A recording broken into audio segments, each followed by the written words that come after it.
Principles of sports nutrition.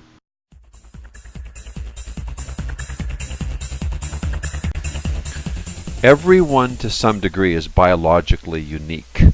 It is clear that certain individuals possess the inherent ability to store body fat more easily or certainly more efficiently than others. Our genes do affect our disposition to accumulate body fat, but once we understand this aspect of human physiology, it becomes our responsibility to understand our limitations and tolerance for food as a source of fuel and energy. Management of body composition is clearly an issue of self-determination and rationalization. Proclivity to energy storage, meaning the storage of energy or fat, need not be viewed as a weakness or liability, only as a state of being.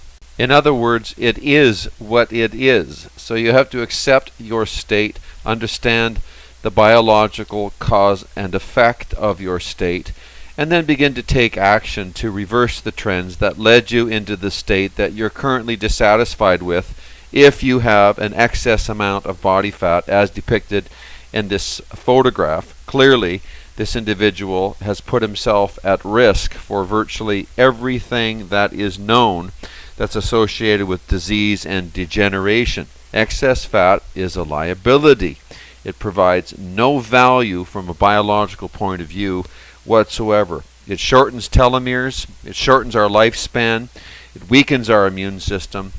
Excess fat emits estrogen into the system, it poisons the system, it's a depot for toxins.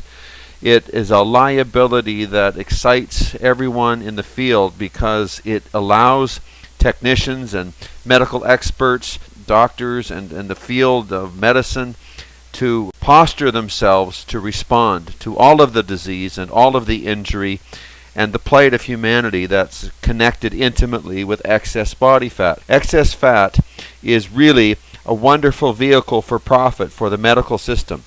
It is like we see them coming as you enter into that hospital environment. Okay, so many factors determine the outcome of our physical form and shape.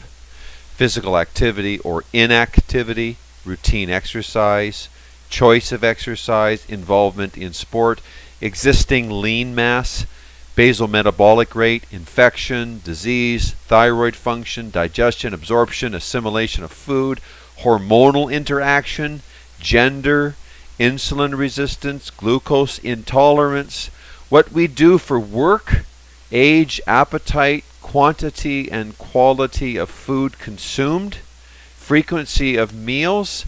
I mean, there's so many variables, it's mind-boggling. What about macronutrient ratio? Macronutrient are fat, carbs, and protein ratios. Those are the macronutrients. Undersupply of micronutrients, undersupply of vitamins and minerals and enzymes. How common is that? Stress, worry, state of mind, and the list goes on. The good news is that it's never too late. Doesn't matter how overweight or gravitationally challenged you might be, how much excess fat you have.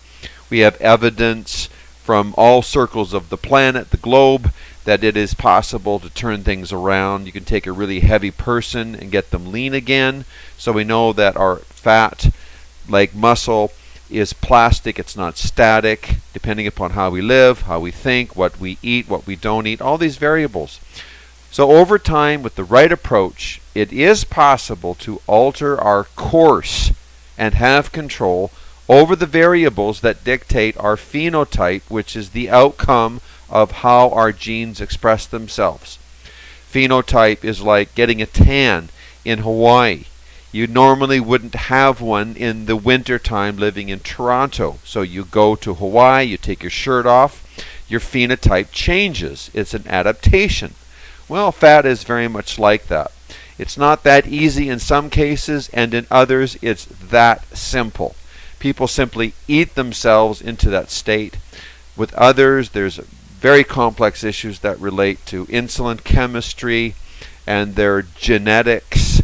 But let's not blame our genetics, at least not exclusively. Let's bring the blame game to an end. Let's take responsibility for our state, and if we do want to change the state that we're in, let's understand that we can, that the system is pliable, and that we're not stuck with who and what we are today. In the sport of life, the object of the game is to play according to the rules and to succeed at being well. So if we can all agree that having an excess amount of body fat and being obese is not what we would consider to be an ideal state of wellness for a lot of different reasons, then we have to ask ourselves, why as a society are we getting fatter? Why is obesity increasing worldwide? What's happening to our food supply? Why didn't we all used to be obese? Why is obesity increasing now? Why haven't we always been obese? What is the natural state of a human being? What are the rules of the game? What has been dictated by nature? What are the things that we have to understand and apply to be healthy and well? These are the questions that you have to ask, and then you have to find the solutions and then apply them and stick with it and be consistent, and then ultimately attain your goal, which is not just to lose weight, it's to get well, to be well, and to stay well.